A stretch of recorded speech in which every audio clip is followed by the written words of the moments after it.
올해도 정말 얼마 남지 않았습니다. 올 한해 국내 증시에서 어떤 종목이 가장 많이 올랐는지 궁금해하실 텐데요. 이 박소영 뉴스캐스터가 올 한해 코스피와 코스닥 시장에서 가장 많이 오른 종목들 정리해봤습니다. 네, 한국거래소에 따르면 지난주 수요일 기준 올해 코스피 시장에서 가장 많이 오른 종목은 금양인 것으로 나타났습니다.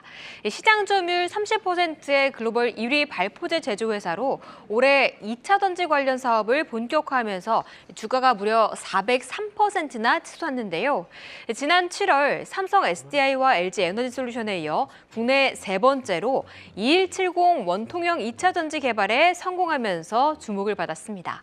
이와 함께 2차 전지 소재 라인을 확충하고 있으며 2024년까지 1억 셀 규모의 설비 가동이 가능할 방침입니다. 다음 코스닥 시장에서 가장 많이 오른 종목은요. 2차 전지 양극재의 핵심 소재인 리튬 관련주로 나왔는데요.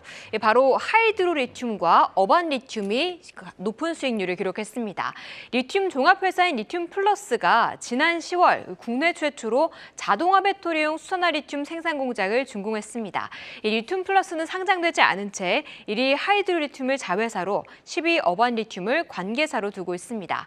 그 뒤를 이은 종목들도 한번 살펴볼까요? 코스피 시장에서는 3위에 삼천리가, 7위에는 서울가스, 9위에는 대성홀딩스가 올라가 있는데요. 이렇게 가스 관련주도 큰 폭의 상승을 보였고요. 코스닥에서는 굴삭기 회사인 데모와 사료 관련주인 한일사료도 올라와 있습니다.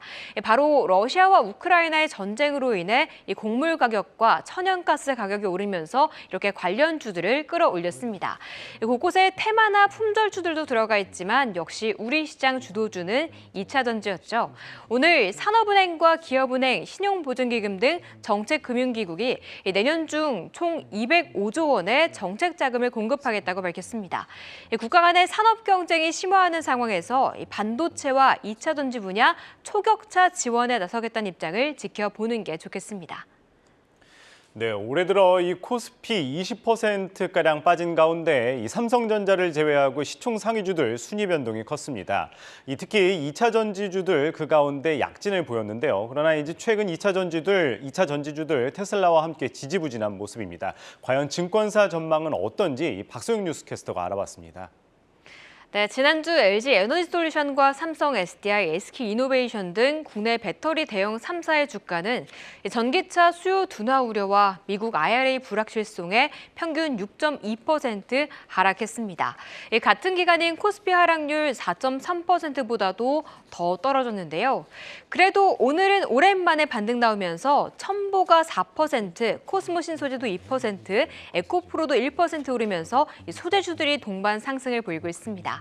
올해 3거래일밖에 남지 않은 가운데 증권가들은 내년에 2차 전지 업종을 어떻게 보고 있는지 한번 살펴보겠습니다. 먼저 하나증권에서는 정책 변수와 함께 4분기 실적을 체크해봐야 한다고 말하고 있습니다. 비싼 전기차의 비경제성을 보완할 수 있는 정부 정책이 2차 전지 업종의 가장 중요한 성장 동력이 될 것이라 말했는데요. 이와 함께 세액공제 혜택 등 공급 측면에서의 지원과 전기차 구매 보조금 등 수요 측면에서의 진작책이 모두 필요하다고 진단했습니다. 이와 함께 또 내년 3월로 연기된 IRA는 내년 상반기에 2차 전지 관련주들 주가에 불확실성을 안겨준다고 보고 있는데요. 다만 수요 진작과 공급망 탈중국이라는 IRA 입법 목적이 시행령에서 구체화될 가능성이 높고 전기차 기업들의 4분기 실적 부진은 인센티브 등 일회성 요인일 것이라고 보는 게 좋겠다고 말하고 있습니다. 다음 현대차증권의 의견도 살펴보시죠. 2차 전지 산업을 중국과 한국, 일본이 주도하는 가운데 미국 내 중국 업체들의 진출이 쉽지 않아 한국 업체들이 가장 큰 수혜를 받을 전망이라고 보고 있습니다. 또한 공격적인 투자를 통해 IRA 법안을 제공하는 제조 세액 공제 혜택을 받을 수 있는 한국 2차 전지 관련주들의 차별적인 기회가 맞게 될 것으로 보고 있는데요.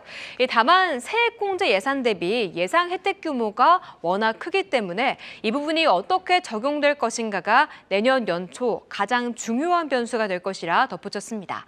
그리고 배터리 업체들이 점점 더 많아지면서 이 전기차 원가의 60에서 70%를 차지하는 이 생산 혁신이 가장 중요해질 것이라 보고 있는데요.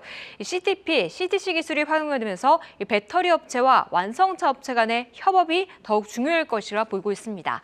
특히 테슬라가 구조를 더욱 단순화할 페이스리프트 모델 3를 내놓는 내년 2분기가 중요한 시점이 될 것이라고 말하고 있습니다. 이와 함께 내년부터 높아지는 메탈 가격으로 인한 LFP 채용이 증가할 것으로 보고 있는데요.